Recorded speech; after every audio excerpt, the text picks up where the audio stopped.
One of the things we haven't really discussed yet is the samples themselves. These samples that I have in my hand right here got broken on the machine. You can see when I put the two pieces back together that we have a V notch in the top of it, and it broke at that notch.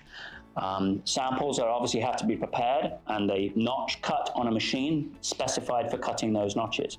Tinius does make a notcher, and there's obviously another video around how to set that up and what options are available with that.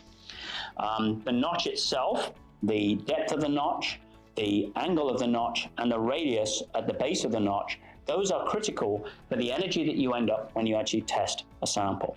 If you do not have the correct notch and you test samples, you will not get the correct information out of it.